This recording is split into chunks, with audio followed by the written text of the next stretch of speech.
नमस्कार, मैं दीपक शर्मा, मेरे यूट्यूब मंच पर आपका स्वागत है। दोस्तों, क्या 7 मई की रात जब भारत ने एयर स्ट्राइक्स की थी पाकिस्तान पर, क्या जवाबी कार्रवाई में पाकिस्तान ने हमारे फाइटर जेट गिराए थे? और क्या हमारा खरबों रुपए का फाइटर जेट राफेल, उसको भी नुकसान हुआ था? क्या कोई राफेल भी गिरा था? अब ये जो खबर है जो दुनिया भर में छपती रही है, इस पर मोदी सरकार के हर बड़े लीडर ने, मंत्री ने और खासकर गोदी मीडिया ने कहा कि ये खबर प्रोपेगेंडा है, ये खबर गलत है, ये खबर सही नहीं है। अब तक का सरकार का स्टैंड ये रहा है और हमने भी माना इसको। लेकिन आज हिंदुस्तान के रक्षा प्रमुख, चीफ ऑफ डिफेंस स्टाफ, आप कह सकते हैं मिलिट्री के सबसे बड़े अफसर, सबसे बड़े अधिकारी अनिल चौहान, जनरल अनिल चौहान ने आज एक बड़ी बात कही। उन्होंने एक इंटरव्यू में कहा कि हमारे फाइटर जेट गिराए गए थे। ब्लूमबर्ग न्यूज़ एजेंसी है, फॉरेन न्यूज़ एजेंसी है, सिंगापुर में एक इंटरव्यू में जनरल चौहान ने बड़ा खुलासा किया है जिससे देश की आंखें खुल गई। अब इस ज़बरदस्त इंटरव्यू में जनरल चौहान से पूछा गया कि क्या पाकिस्तान से लड़ाई में भारत के फाइटर जेट गिरे थे। जनरल चौहान ने जवाब दिया कि ये महत्वपूर्ण नहीं कि फाइटर जेट गिरे, बल्कि महत्वपूर्ण ये है कि आखिर वो क्यों गिरे और उसके बाद हमने क्या किया। अब भारत की फ़ौज पर हमें हमेशा नाज रहा है और भारत की फ़ौज सच ही बोलती है, झूठ बोलती नहीं है। और जनरल चौहान ने आज जो कुछ खुलासा किया है, उसने भारतीय जनता पार्टी के बड़े बड़े नेताओं को सन्न कर दिया। उसकी वजह यह है कि चाहे प्रधानमंत्री मोदी रहे हों, या विदेश मंत्री एस जयशंकर, या फिर रक्षा मंत्री राजनाथ सिंह, या फिर कोई और नेता, चाहे वो नड्डा हो या अमित शाह हो, किसी ने ये नहीं कहा कि हमारे फाइटर जेट्स को कोई नुकसान हुआ। लेकिन जनरल चौहान से जब पूछा गया तो उन्होंने सच ही बोला। सवाल इस बात का है कि इस सच को आखिर देश से क्यों छुपाया जा रहा था। अब दोस्तों, चाहे एक फाइटर जेट हमारा जो है वो गिरा हो, डाउन किया गया हो, या कई फाइटर जेट डाउन किए गए, सवाल ये नहीं है। जो जनरल चौहान ने कहा उसको हम स्वीकार करते हैं, देश स्वीकार करता है, उन पर भरोसा है इस देश को। लेकिन एक बात मैं यहाँ पर जरूर रेखांकित करूँगा कि हमारे पायलट ने, जो भी उनके पास टेक्नोलॉजी हो, हमारे पायलट्स ने जान हथेली पर रखकर पाकिस्तान में जो स्ट्राइक्स किए हैं, चाहे वो भावलपुर का कैंप हो टेररिस्ट, या फिर मुरीद के लाहौर के पास का टेररिस्ट कैंप हो, रावलपिंडी हो, मुजफ्फराबाद हो, या कोटली हो, या बाद में जो उनके हवाई अड्डे थे, जो स्ट्राइक्स की एकदम सटीक थी। लेकिन ये जो नुकसान हुआ, जो भी वजह रही, उसके लिए क्या हमको दोष सेना को देना चाहिए? बिल्कुल नहीं। अगर कोई दोषी है तो मोदी सरकार है, जिसने पिछले 11 साल में सिर्फ वोट बैंक पॉलिटिक्स करी, वोट की राजनीति हुई, फौज पर ध्यान नहीं दिया गया। फौज पर ध्यान नहीं दिया पिछले 11 साल में, जिसका नतीजा आप देख रहे हैं। दोस्तों, सच्चाई यह है कि भारतीय वायुसेना, इंडियन एयरफोर्स दुनिया की चौथी सबसे ताकतवर एयरफोर्स रही है, आज भी है। चाइना, रशिया, यूएस, अगर इनको आप किनारे कर दें तो दुनिया के आसमान पर राज इंडियन एयरफोर्स का रहा है। लेकिन हुआ क्या इन 11 सालों में या 15 वर्षों में? बिल्कुल भी अनदेखा किया गया, इग्नोर किया गया। मिसाल के तौर पर अगर आप देखें तो हमारे जो पुराने फाइटर प्लेन हैं, जैसे मिग 21 है, या फिर मिग 29 है, या फिर जैगुआर है, या फिर मिराज 2000 है, ये धीरे धीरे पुराने पड़ते गए। लेकिन इनकी जगह जो नए जहाज़ खरीदने चाहिए थे, जितनी संख्या में खरीदने चाहिए थे, सरकार कान में रुई और आंख पर पर्दा डाले रही। अब मोदी जी ने डिफेंस कॉरिडोर की बात करी, मेक इन इंडिया की बात करी, उन्होंने अनिल अंबानी और अडानी और रिलायंस, मुकेश अंबानी, उनको भी डिफेंस सेक्टर में खींचने की बात की। लेकिन हकीकत ये है, सच्चाई है, कड़वा सच ये है कि जैसे हमारे लड़ाकू विमान तेजस MK1A या तेजस MK2, बहुत देर हो गई इनको बनते बनते, 30 साल लग गए, और मोदी जी ने इन 11 सालों में इसको एक्सपेडाइट नहीं किया। तेजस आया तो बहुत देर बाद आया, बहुत देर बाद आया, और एक ओल्ड टेक्नोलॉजी। नंबर 3, भारत का जो आधुनिक फाइटर जेट है, जिसे 5th जनरेशन फाइटर जेट कहते हैं, AMC है, इस प्रोजेक्ट में भी देरी हुई और आप कह सकते हैं सरकार फाइल पर बैठी रही, देखा ही नहीं किसी ने। कि ये जो फाइटर प्लेन है 5th जनरेशन, इसकी ज़रूरत थी चीन से निपटने के लिए, पाकिस्तान से निपटने के लिए, युद्ध की स्थिति में निपटने के लिए। फाइल ही नहीं देखी गई। सच्चाई ये भी है कि मोदी जी दुनिया भर में डंका पीटते रहे, भारत का टेक्नोलॉजी का डंका पीटते रहे, डिजिटल इंडिया का डंका पीटते रहे, डिफेंस कॉरिडोर की बात करते रहे। हकीकत ये है, अगर सच्चाई की बात की जाए, कि जो कावेरी इंजन प्रोजेक्ट था कि भारत अपना इंजन बनाएगा, भारत को अमेरिका से, ब्रिटेन से इंजन की ज़रूरत नहीं है, रूस से इंजन की ज़रूरत नहीं है, अपना इंजन बनेगा अपने घर में। एयरफोर्स के तमाम चीफ लिखते रहे फाइलों पर, कावेरी इंजन प्रोजेक्ट डिले होता रहा, इलेक्शन पर इलेक्शन होते रहे, सभी पार्टियां अपनी वोट बैंक बनाती रही, फौज की तरफ ध्यान नहीं था। कावेरी इंजन प्रोजेक्ट आज भी चल रहा है, बरसों से चल रहा है। अब दोस्तों आप सोच रहे होंगे कि पाकिस्तान ने जैसे कमाल कर दिया, जिस मुल्क के पास अपने देश को चलाने के लिए पैसा नहीं, भिखारी जैसी स्थिति है, क्या आप यकीन कर सकते हैं कि पाकिस्तान की एयरफोर्स इतना बड़ा कमाल कर देगी कि राफेल या फाइटर जेट उसको गिरा सकती? नहीं। पाकिस्तान एक मुखौटा था, सारा खेल चीन खेल रहा था। चीन की टेक्नोलॉजी थी, चीन के जहाज़ थे, चीन की मिसाइल थी, चीन का डेटा था, चीन की सैटेलाइट इमेजेस थी। सारा थिएटर आप कह सकते हैं वॉर का, उसकी लगाम चीन के हाथ में थी। और चीन अब 5th जनरेशन फाइटर प्लेन बना चुका है, और हमें 5th जनरेशन आधुनिक फाइटर प्लेन की ज़रूरत है। खुदा ना खास्ता 6 महीने में कुछ हो जाए, फिर मुखौटा पाकिस्तान का रहेगा, खेल चीन का रहेगा। क्या इसकी तैयारी हम पिछले 11 वर्षों से कर रहे हैं? जवाब है नहीं कर रहे। मोदी जी का उधर ध्यान ही नहीं है। और वैसे भी जिस देश को जाति गिनने से फुर्सत नहीं है, जिस देश को सांप्रदायिक दंगों से फुर्सत नहीं है, जिस देश को वोट बैंक पॉलिटिक्स से फुर्सत नहीं है, वो देश कितने जहाज़ गिर गए। 1500 करोड़ का एक जहाज़ था या 2000 करोड़ का एक जहाज़ था, हमारे आपके पैसे का जहाज़ था। जहाज़ गिनने की फुर्सत किसको है? देश तो वोट गिन रहा है। और शायद इसीलिए ध्यान हमारा ये भी नहीं गया कि पाकिस्तान जल्द ही चीन से एक ऐसा जहाज़ लेने जा रहा है जो इनविजिबल है, जिसे 5th जनरेशन टेक्नोलॉजी कहा जा रहा है। जी हाँ, मैं बात कर रहा हूँ चीन के आधुनिक जहाज़ की, जो चीन बना चुका है, दावा कर रहा है, J-35। ये एक ऐसा जहाज़ है जो पूरा गेम पलट सकता है। दुर्भाग्य ये है, दुख की बात ये है, ट्रेजिडी ये है, त्रासदी ये है कि ये जहाज़ भी इस्लामाबाद में खड़ा करने जा रहा है चीन। इस्लामाबाद में भी जहाज़ खड़ा करेगा नया, बांग्लादेश में भी खड़ा करेगा, और अगर चीन की साजिश जारी रही तो काठमांडू में भी ये जहाज़ खड़ा होगा, भूटान की राजधानी थिम्पू में भी ये जहाज़ खड़ा होगा। गिफ्ट किए जाएंगे जहाज़, क्योंकि चीन को भारत से ही निपटना है हर स्तर पर। अब दोस्तों मेरा जो मकसद है, मेरा जो इरादा है, किसी को मायूस करने का नहीं, किसी का मनोबल तोड़ने का बिल्कुल नहीं है, डिमोरलाइज करने का नहीं, लेकिन सच्चाई आपके सामने रखनी ज़रूरी है। और सच्चाई ये है कि आज की तारीख में सरकार तैयारी क्या कर रही है। अगर 6 महीने में फिर कुछ खेल होता है, फिर कोई टेररिस्ट अटैक होता है, फिर हम हमला करते हैं पाकिस्तान पर, क्योंकि हमने उसूल बना लिया है कि हम स्ट्राइक करेंगे, और फिर पाकिस्तान मुखौटा होता है, चीन पीछे आ जाता है और अपने नए 5th जनरेशन जहाज के साथ आता है। इसकी क्या तैयारी है, क्या तैयारी चल रही है इस देश में? 140 करोड़ का देश, जिसकी जनसंख्या आज चीन से ज़्यादा है, चीन से भी ज़्यादा जनसंख्या हमारी। क्या कर रहे हैं हम? क्या तैयारी है? सरकार की क्या तैयारी है? और सिर्फ फौज से ही सवाल क्यों पूछे जाए? सवाल हम खुद से पूछेंगे, क्योंकि एक चीज़ याद रखिएगा, मैंने पहले भी कहा है कि जंग फौज नहीं लड़ती, जंग पूरा देश लड़ता है। अगर हमारा जहाज गिरा है तो इसके जिम्मेदार हम भी हैं। तैयारी क्या चल रही है और क्या क्या गलतियां सरकार करती गई, क्या इसका पोस्टमार्टम नहीं होना चाहिए?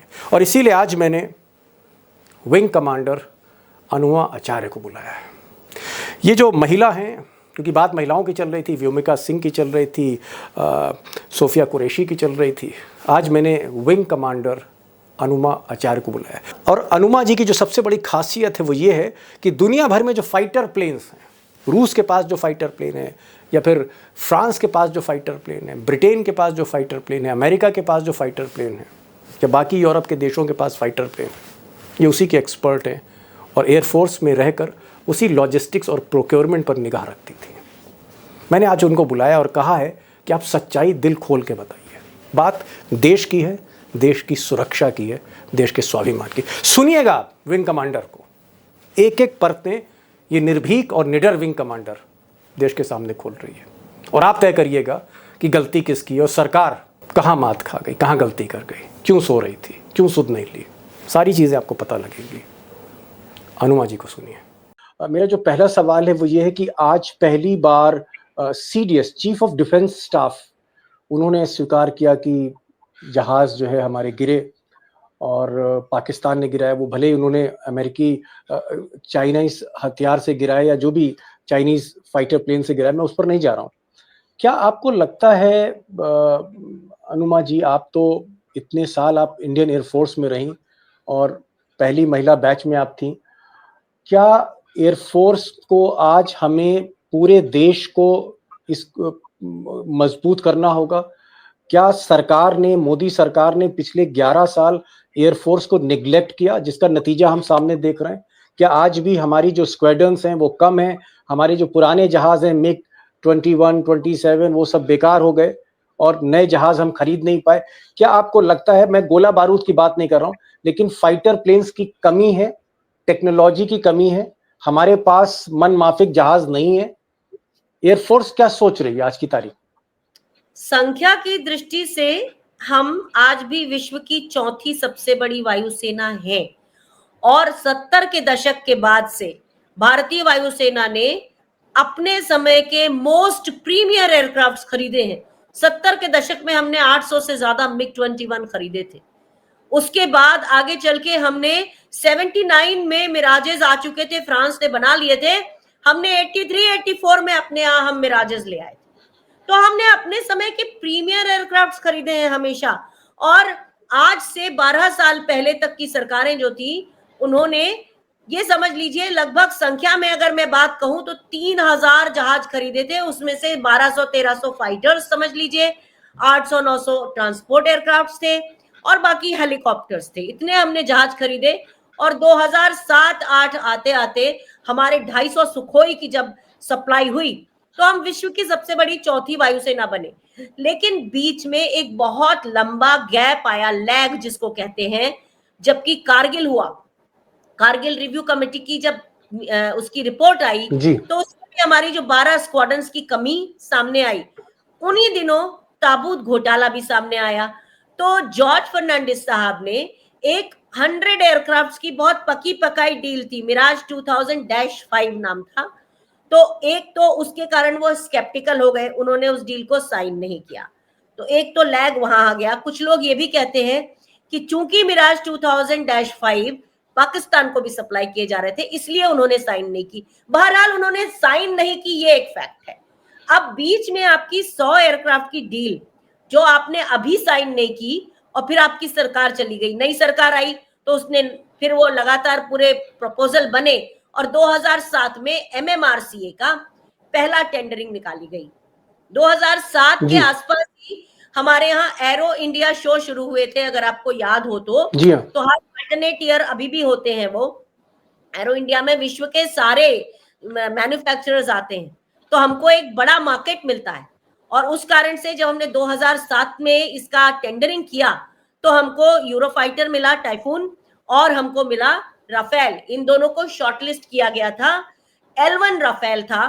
और 2012 तक काफी चीजें हुई, क्योंकि एक डील, जैसे मैंने आपको बताया, 8 से 9 साल लगते हैं उसको लागू होने में, पूरा होने में। तो जब सप्लाई ऑर्डर देने वाले थे उस समय सुब्रमण्यम स्वामी जी ने एक केस किया। कुछ लोग अब इसको कॉन्स्पिरेसी थ्योरी मान लीजिए, और मैं भी उसी तरह से कह रही हूं कि सुब्रमण्यम स्वामी ने केस इसलिए किया, लोगों का ये मानना है कि उनके जो दामाद थे वो टाइफून वाली कंपनी में काम कर रहे थे। मैं नहीं जानती ये सच है या नहीं, लेकिन सरकार ने भी ये सोचा होगा कि चलो अगर ये कोर्ट में केस है तो ये निकल जाने देते हैं और फिर जब बाद में हम इसका सप्लाई ऑर्डर दे देंगे। लेकिन वो सरकार रही नहीं और बाद में कोई टेंडरिंग हुई नहीं। मतलब सबसे बड़ी जो गड़बड़ है वो तो मैं ये मानती हूं कि दोबारा टेंडरिंग नहीं की गई। लेकिन ये कहा गया कि ये इंटर गवर्नमेंट एग्रीमेंट हो गया है। अब इंटर गवर्नमेंट एग्रीमेंट के बारे में जनता नहीं जानती, मैं आपसे बताना चाहती हूँ थोड़ा सा कि इंटर गवर्नमेंट एग्रीमेंट में सरकार ये बताती है कि हमें डेवलपमेंट कॉस्ट नहीं देनी पड़ रही है, हमने गवर्नमेंट टू गवर्नमेंट इसका एग्रीमेंट किया है, तो इसलिए दाम इतने 1000 करोड़ कम हो गए। जबकि राफेल में क्या हुआ सब जानते हैं कि दाम 5 गुने बढ़ गए। तो ऐसी कैसी इंटर गवर्नमेंट डील हुई जिसमें दाम भी 5 गुना बढ़ गए, और जो हर बार हमने हर डील में ट्रांसफर ऑफ टेक्नोलॉजी मांगी थी वो भी हमने नहीं ली। अभी मैं जी कुछ उड़ती खबरें सुन रही हूँ, सोर्स कोड।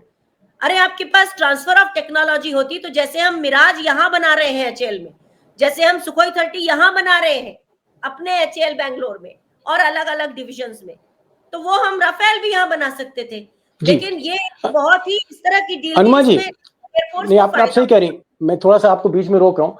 मैं ये जानना चाह रहा था कि आज की तारीख में क्या हमने प्लानिंग नहीं करी? क्या हमको राफेल की तरह कुछ और जहाज लेने चाहिए थे? राफेल ज्यादा संख्या में लेना चाहिए था?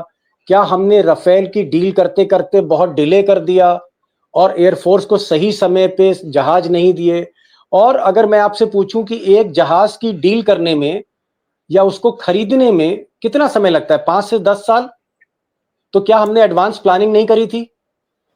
देखिए ये सिलसिला तो 1999 में ही गड़बड़ हो चुका था, 1999 में, जबकि अटल बिहारी वाजपेयी जी की सरकार थी। यानी कि 2001 से गड़बड़ होना शुरू किया, जब एक मैंने जैसे बताया कि -5 की डील थी, 100 एयरक्राफ्ट तब लेने थे, नहीं ले पाए, तो अल्टीमेटली उसको यूपीए की सरकार ने 2007 में उसका टेंडरिंग किया, और वही हम लेते तो वो ले नहीं पाए। तो आप ये समझिए 20-22 साल का लैग हो चुका है कि जिसमें हमको ओहो, 120 एयरक्राफ्ट मतलब हम 20-22 साल पीछे चल रहे हैं। 20-22 साल पीछे चल रहे हैं। और ये जो 36 एयरक्राफ्ट आए हैं, ये तो बड़ी मुश्किल से, मतलब हमें 12 स्क्वाड्रन चाहिए थी और आपने लगभग 1.25 स्क्वाड्रन तक हमने लिया है। तो दिक्कत यह है कि नरेंद्र मोदी जी की सरकार ने पहली बार सेनाओं को मार्केटिंग का जरिया बनाया। जब भी राफेल आया, 2-2 राफेल आते थे, इतनी डिबेट, इतनी ज्यादा लोगों के बीच में चर्चा, अरे राफेल आ गया, अरे भाई आया तो उसका टेंडरिंग तो कांग्रेस की सरकार ने किया था, यूपीए की सरकार ने। खैर मैं उसको छोड़ देती हूँ, मैं ये बात कह रही हूँ कि आपको मालूम है कि 120 एयरक्राफ्ट की हमको जरूरत 2000 के शुरुआत से है, उसके बाद भी आपने उस प्रक्रिया को आगे नहीं बढ़ाया। आपने, अच्छा आप दिक्कत कहां आ रही है कि तेजस 84 आने थे, अगर 84 तेजस आ जाते तो भी एक समझ लीजिए काफी हमारी स्क्वाड्रन्स की जरूरत पूरी हो गई होती, समझ लीजिए 8-9 स्क्वाड्रन्स आ गए होते। अब वो एचएएल उसको सप्लाई नहीं कर पाया, शुरू में कावेरी इंजन की प्रॉब्लम थी, तो हम लगभग 20 साल पीछे हैं। ऊपर से ये advance multi medium range commercial combat aircraft है अमका जिसको आप कह रहे हैं, तो उसमें भी यही कहानी है कि उसका प्रोजेक्ट भी डिले होता जा रहा है। जब ये जो तेजस डिले हुआ, अब उसका जो डेल्टा विंग है, जिस समय उसे 1989 के आसपास कंसीव किया गया था, वो अपने समय की बेहतरीन टेक्नोलॉजी थी। लेकिन आज 2024 में वो 1990 के समय की टेक्नोलॉजी उतनी बढ़िया नहीं रही। हमारे पास आएंगे तो उनका उपयोग होगा, लेकिन हम अब तो एडवांसमेंट में भी नहीं है इस समय। और हम, चलिए, आपने 2-3 बातें कही अनुमा जी। विंग कमांडर और एक कई साल कई दशक नौकरी करी इंडियन एयरफोर्स में, पहली महिला बैच में थी इंडियन एयरफोर्स में। 2-3 बातें कही, मैं भी आगे उनसे और कुछ सवाल पूछूंगा, लेकिन मैं दोस्तों 2-3 बातें इनकी बता रहा हूँ। एक तो इन्होंने कहा कि हम 20-22 साल पीछे हैं।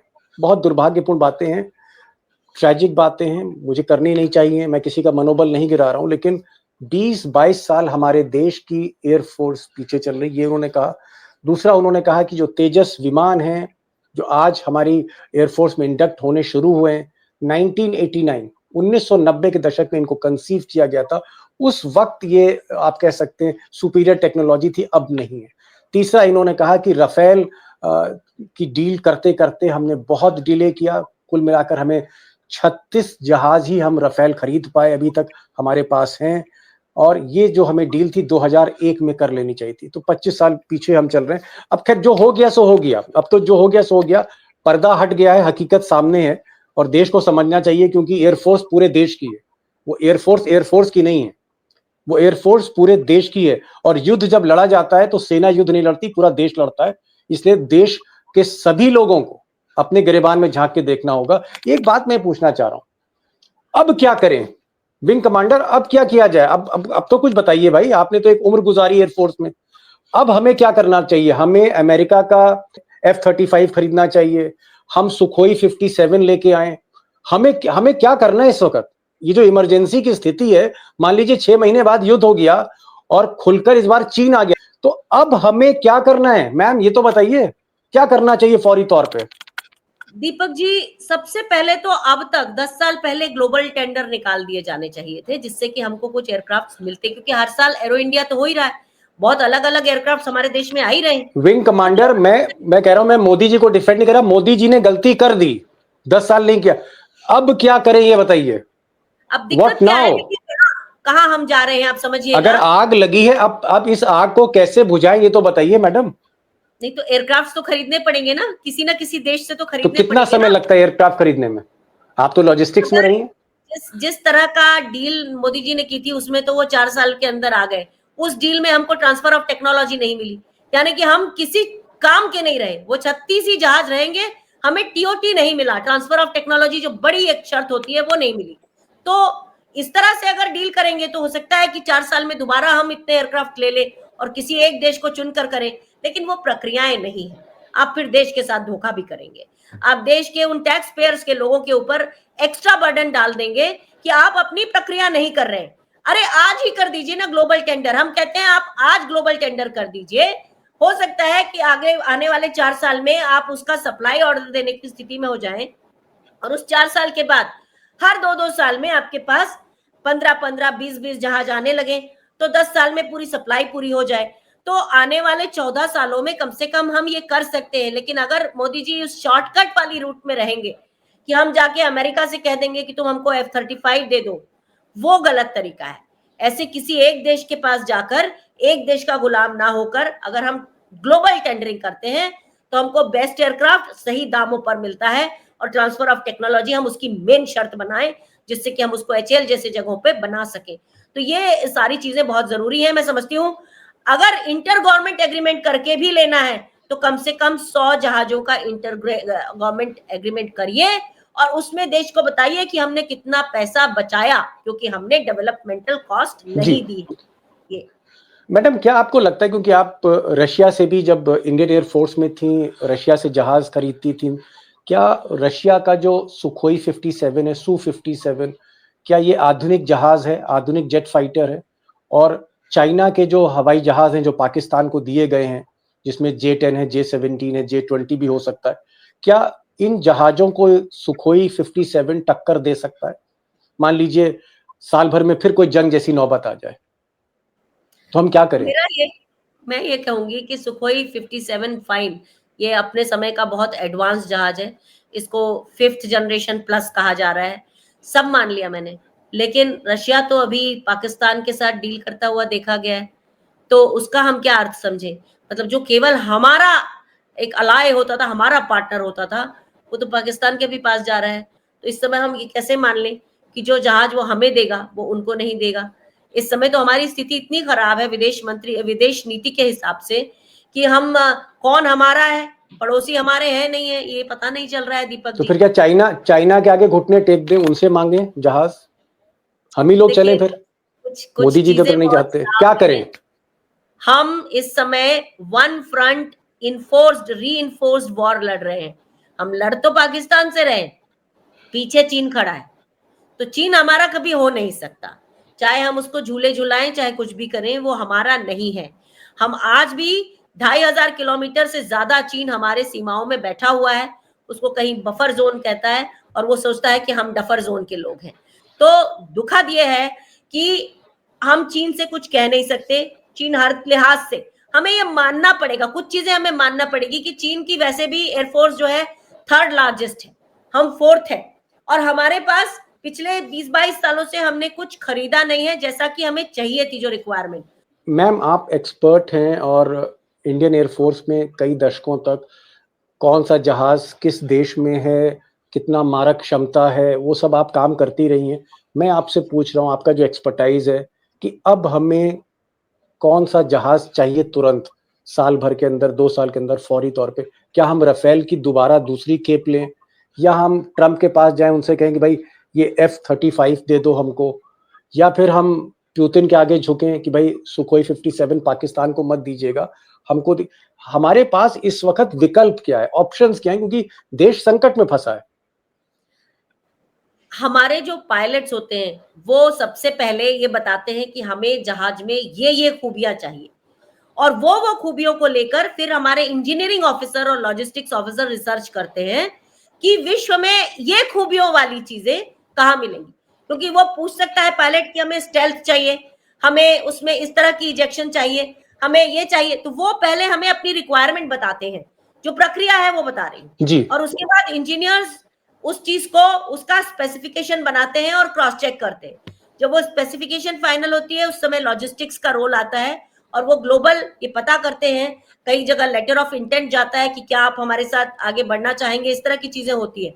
अब इतनी प्रक्रियाओं के लिए मुझे नहीं लगता कि हमारे पास बहुत समय है, लेकिन हमने कोई ग्लोबल टेंडरिंग होते भी नहीं देखी है। हमने ये जरूर सुना है कि नेवी के लिए कुछ राफेल खरीदे जा रहे हैं, ये मैंने सुना जी है। मैं समझती हूँ जो डील चल रही है एयरफोर्स की, जिसमें राफेल हमको बाकी भी लेने थे, उसी को आगे बढ़ा दिया जाए। मैं समझती हूँ जो पहले ये था कि 18 एयरक्राफ्ट वहां से आते, जो 128 की पहले वाली डील थी, मैं समझती हूँ उसी को आगे बढ़ाना चाहिए क्योंकि उस पर टेंडरिंग हो चुकी है। ठीक है, उस पर एक जी। रिवाइज सैंक्शन लेके जो बढ़े हुए दाम हो गए हैं उसको केटर फॉर करके और इस साल के आने वाले बजट और में क्या आपको उसको, लगता है हम राफेल के साथ टेक्नोलॉजी ट्रांसफर भी करें सो दैट राफेल हम खुद बनाएं? आपको ये लगता है? ऑफ कोर्स हर जहाज की ट्रांसफर ऑफ टेक्नोलॉजी के साथ ही लेना चाहिए। और हमारे तो मोदी पहले जी के, ने क्यों नहीं लिया टेक्नोलॉजी ट्रांसफर, क्यों नहीं किया उन्होंने? देखिए अब मैं नरेंद्र मोदी जी के बारे में तो क्या ही बोलूं, उनके आने के बाद से उन्होंने हमारी सेना को निरंतर कमजोर किया है, संख्या बल में भी और जहाज वगैरह में भी, इन्वेंट्री में भी उन्होंने कमजोर ही किया है, तो इस बात का मुझे बहुत दुख है। लेकिन मैं इस समय सिर्फ ये कह सकती हूँ कि आज भी अगर उसी 2007 की टेंडरिंग को आज भी उसको यूज करना चाहे तो आज भी आप प्रोसीजर को शॉर्टन करते हुए उसे ही यूज कर सकते हैं, क्योंकि आपने उसका एक बार इस्तेमाल किया है। रिवाइज्ड जी सैंक्शन ले लीजिए, रिवाइज्ड फाइनेंशियल पावर्स बढ़ा लीजिए, लेकिन वो जो 126 जहाज में से आप जितने आ चुके हैं उसको छोड़ के बचे हुए जी जहाजों को उन्हीं पर लेने की कोशिश करिए, जिसमें ट्रांसफर ऑफ टेक्नोलॉजी अपने आप शामिल रहेगी। जी। एक विंग कमांडर, एक और इम्पोर्टेंट क्वेश्चन है। 1999 में जब कारगिल युद्ध हुआ, यानी आज से 25 साल पहले, 25-26 साल पहले, चाइना भी एयरक्राफ्ट जेट फाइटर का इंजन नहीं बना पाता था, हम भी इंजन नहीं बना पा रहे थे। हम भी इंजन बनाने की कोशिश कर रहे हैं 25-30 वर्षों से, चाइना भी कोशिश कर रहा था। इधर 15 साल में जो नया डेवलपमेंट है वो ये है कि चाइना वो अब अपना इंजन बना रहा है, हम अभी भी इंजन नहीं बना पा रहे हैं। एयर चीफ मार्शल ने भी कहा कि भाई हम तो सुन रहे थे कावेरी इंजन बनेगा बनेगा, लेकिन पता नहीं किस फैक्ट्री में इंजन बन रहा है कि 25 साल हो गए, 20 साल हो गए, 15 साल हो गए, 140 करोड़ का देश एक इंजन नहीं बना पा रहा है। क्या आपको लगता है कि अगर इंजन हमारे पास कावेरी इंजन होता तो आज ये हमें दिन ना देखने को मिलते, आज हमारे पास खुद एक अच्छा फाइटर प्लेन होता? क्या ये एक बहुत बड़ा ब्लंडर किया इस सरकार ने कि जो हमारी इंजन की जो टेक्नोलॉजी थी उसको एक्सपेडाइट करना था, हमें समय का सदुपयोग करना चाहिए था? क्या नेग्लिजेंस हुई है सरकार से? सरकार ने गंभीरता नहीं समझी एक एयरक्राफ्ट इंजीनियर की, हमारे एयरफोर्स की? देखिए मैंने शुरू से देखा है कि जब से ये सरकार आई है पूरे समय सेना के जहाजों को लगातार टीवी चैनल्स पे दिखा के ग्लोरीफाई करके, लेकिन अंदर क्या हो रहा है, आपने सेना को कितना मजबूत किया है। अब आपका ये कहना कि कावेरी इंजन नहीं था, देखिए ये सब तो पुराना प्रोजेक्ट है। कोई भी सरकारें, जैसे जो पुरानी सरकारें होती थी वो एक ही पे नहीं अटकती थी, वो इधर एक को डेवलप कर रही होती थी, दूसरी तरफ दूसरे का प्रोक्योरमेंट शुरू कर देती थी। ऑप्शन हमेशा रहना चाहिए ना। तो यहाँ पे तो स्टकअप होके काम किया है इस सरकार ने। एक ही अगर कावेरी इंजन पर ही आप अटक गए, आगे का काम शुरू कर दीजिए, अगली टेंडरिंग शुरू कर दीजिए। प्रोक्योरमेंट तो एक लगातार की प्रक्रिया होती है और हर डिफेंस प्रोक्योरमेंट 8 से 9 साल कम से कम ले लेता है। आपने देखा होगा अपाचे और चिनूक नाम के जो हेलीकॉप्टर्स आए हमारे पास, कि थोड़े समय पहले 4-5-8 साल पहले आए, उनका सारा प्रक्रिया यूपीए की सरकार में हो चुकी थी। उनकी टेंडरिंग, उनका सप्लाई ऑर्डर, उनका सब कुछ यूपीए की सरकार में हुआ था। केवल डिलीवरी जो थी वो नरेंद्र मोदी जी की सरकार में हुई और पूरा श्रेय उन्होंने लेते हुए कहा कि हमने अपाचे लिए, चिनूक लिए। उसके बाद से, उन एयरक्राफ्ट के बाद से कौन सा एयरक्राफ्ट आया?